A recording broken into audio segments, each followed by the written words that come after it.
Di era kecerdasan buatan saat ini, media sosial khususnya TikTok telah berkembang menjadi bagian dari media massa. Media massa sendiri merupakan sarana yang digunakan untuk menjangkau audiens dalam jumlah besar, seperti televisi, radio, internet, hingga media sosial. TikTok dan YouTube kini menjadi media massa yang paling sering diakses oleh generasi muda, bukan hanya untuk hiburan, tetapi juga untuk memperoleh informasi dan membentuk opini. Namun, penting untuk dipahami bahwa media termasuk TikTok tidak sepenuhnya netral. Media memiliki kekuatan untuk memengaruhi cara kita melihat dunia. Informasi yang kita terima seringkali merupakan hasil dari proses seleksi. Apa yang ditampilkan, apa yang dipotong, dan apa yang dihilangkan. Dalam konteks media berita, informasi sering disajikan secara singkat dan terpotong sehingga kehilangan konteks yang utuh. Hal ini juga terjadi di TikTok, di mana isu kompleks diringkas menjadi video berdurasi sangat pendek. Disinilah peran berpikir kritis menjadi sangat penting.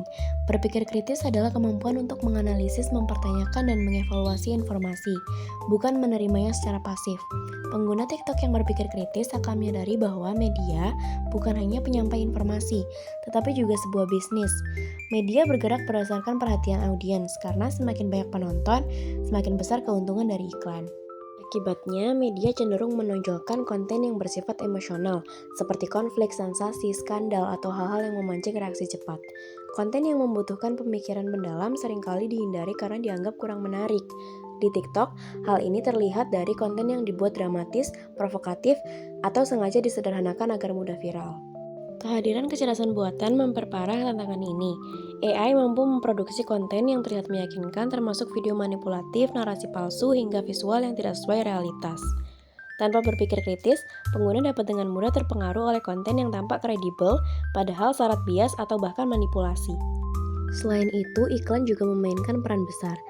Sebagian besar media hidup dari iklan, dan iklan tidak hanya menjual produk, tetapi juga membangun gaya hidup, citra diri, serta standar sosial tertentu. Di TikTok, promosi produk sering disamarkan dalam bentuk konten sehari-hari atau rekomendasi personal, sehingga sulit dibedakan antara opini jujur dan strategi pemasaran. Oleh karena itu, literasi media menjadi kunci.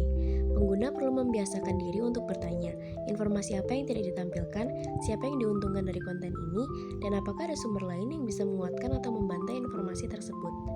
Pengguna juga harus menyadari peran algoritma yang menciptakan echo chamber, yaitu kondisi ketika kita hanya terpapar pada informasi yang sejalan dengan pandangan kita sendiri.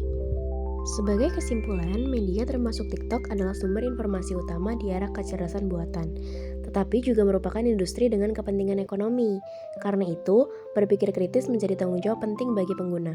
Kita tidak boleh membiarkan media dan teknologi AI sepenuhnya menentukan cara kita memahami dunia.